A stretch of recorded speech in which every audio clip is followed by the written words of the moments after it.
بسم الله الرحمن الرحیم. د پښتون ټي وي مینوالو یو ځل بیا تاسو ته پروګرام کې هرکلی وایم. تاسو کوربه امیرزاده افریدی. د کرونا خلاف چې کوم مهم روان دی، د کرونا وایرس خلاف چې کوم مهم روان دی په حکومتي سطح باندې، زه فکر لرم زموږ پښتانه وروڼه چې کوم دي اوس هم په دا باندې عمل نه کوي. اوس چې زه خپل د جمرود بازار د ضلع خیبر خبره وکړم، بازارونه کولاو دي، مارکیټونه کولاو دي، د کپړو دوکانونه کولاو دي، هوټلې کولاو دي، هر څه کولاو پرته دي. وروڼو د نن پروګرام مقصد مې موږ دی چې بار بار تاسو ته موږ د میډیا والا چغه وو چې موږ په خپلو سترګو ورڅه ولیدل. زه چې نن د ماسپښینه پورې په کور کې ناست وم، ما هم دا ویل چې بس ټوله دنیا داسې هغه ده چې ټول خلکو په کور کې ناست وي. خو چې راووتم خپل دفتر ته، جمرود پریس کلب ته، نو ما وکتل چې هېڅوک هم په کور کې نه و ناست. په ګاډیو کې هم خلک دنیا روان و، بازار هم خلکو نه ډک و، هوټل هم خلکو نه ډکې دي.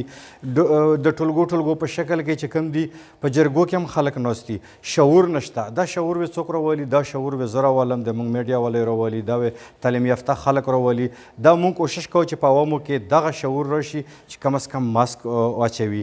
ګلفزونه واچوي، ځکه چې کوم شي سره ما لاس ټچ شي هغه نه وایرس را درومي. زه څله د خپل خاندان قاتل جوړ شم، زه څله د خپل معاشرې قاتل جوړ شم، زه څله د خپل ولس قاتل جوړ شم چې یو د ما د وجې نه ټوله معاشره په غم ککړه شي. په ننني ویډیوګانو کې تاسو ما سره په څنګ کې دا ویډیوګانې کتلی شو چې په چا باندې د تبه یا د بیماري دا وایرس ورته ولګېږي، هغه څومره په بد حال کې دي، څنګه رږدېږي، څنګه تبه پرې درومي.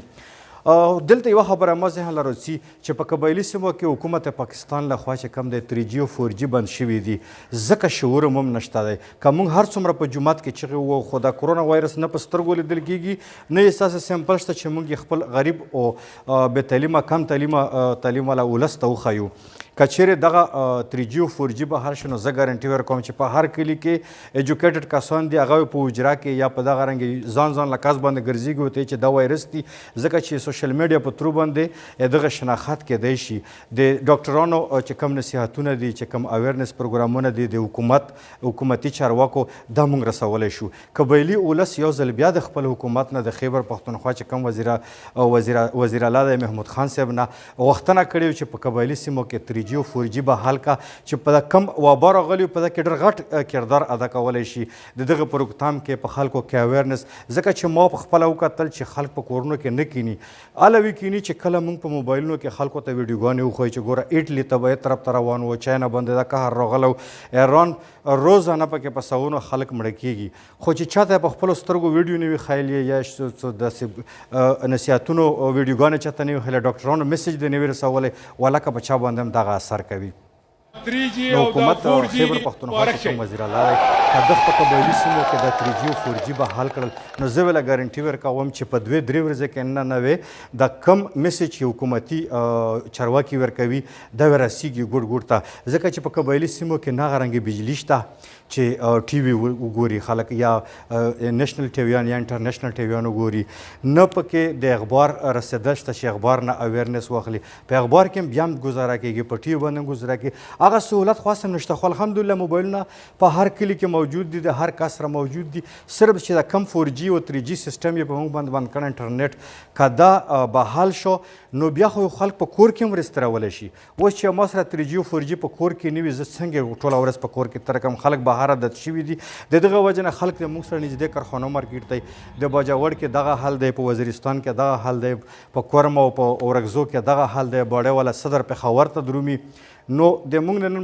ریپورټ مقصد دوای، یو چې په عوام کې شعور راشي چې کینو په کالر باندې، قسم په خدای چې رزق وعده الله کړی چې ګوره لوږې سره مړه نه شو. ځکه چې تاسو پوره موږ ریپورټونه جوړو چې غریب سړي له کور ته دغه راشن موږ ورسوو. دویمه خبره دا ده چې حکومت نه خواستی چې که دا 4G سیسټم دی به حل کړو په قبایلي سیمو کې، د انټرنیټ راغی، نو دوه قسمه فایدې. یو خو دلته خلک په کورونو کې پې پورې کینی، ځکه چې پام وي غلط وي، دنیا نه ځان خبروي. دویم چې کم خلک د موږ مسافر دي او په بهر ملکونو کې مشت دي، هغه هم په خپلو کمرو کې بند شوي دي، په خپلو دیرو کې ناست دي هغه یې خپلو فیملو سره په رابطو کې وي هغه ورته د یو حالات ښایي ورته ویو چې موږ هم په کورونو کې ناست یو خپل ماشومانو تاسې بهر مه پرېږدو زنانه بهر مه پرېږدو بزرګونو ته مه درومو چې کوم ضرورت د کور کم مشر وي یا کم سودا راوړي یو کس په کار دی چې لاړ شي چې چا لږ ډېر وس کېږي خپل راشن کور ته ورسوي او بیا په زول ګرځېونه ځان وساتي جمرود بازار کې چې کوم دوکانونه کولاو دي موږ ورته ویډیو په ترو باندې د ډي سي خیبر ته ریکویسټ کوو چې اکشن واخلي چې دوکانونه پې بند کړي د جرنل سټور نه بغیر د دوایي دوکان نه بغیر لږ ډېر ټرانسپورټ هم څه پروا نه کوي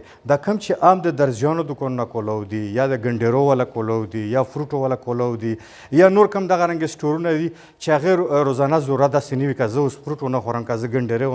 ونه جوړم ما باندې خو څه قهر نه غورځېږي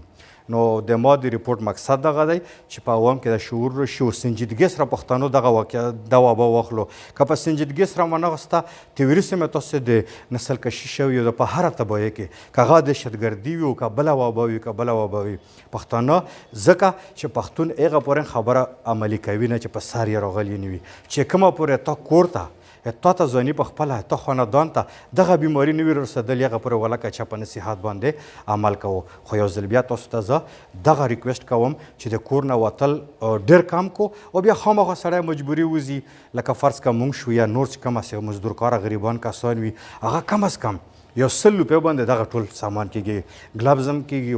او ماسکونه هم کېږي او لاس میلاول پرېږدو دا غواړی وتل لکه تی چې حج نه راغلي یو هر سړی غواړی وځي دویم چې ټیک ټاک کوم ځای کې لاس هم میلاو شي غاړه میر شي لاړ شه یو ځای کې صابون باندې لاسونه وینځل پکار دي بار بار وینځل پکار دي ګرمې اوبه څښل پکار دي چې د دغه شي مخنیوی موږ په خپله ونه کړو ځان بچ نه کړو ګوره په حکومت باندې موږ تنقید نه کوو خو موږ حکومت غریب دی قسم دی چې د هسپتال کې کم بد حال روان وي چې په کور کې ګوره چې وی چې شپږ میاشتې زه پروت وای خو چې هسپتال مې نه ولدلی امید لرم چې نننی پروګرام مې تاسو خوښ شوی وي تر بل پروګرام پر خپل کوربه امیرزاده افریدي له اجازت ورکوي د الله په امان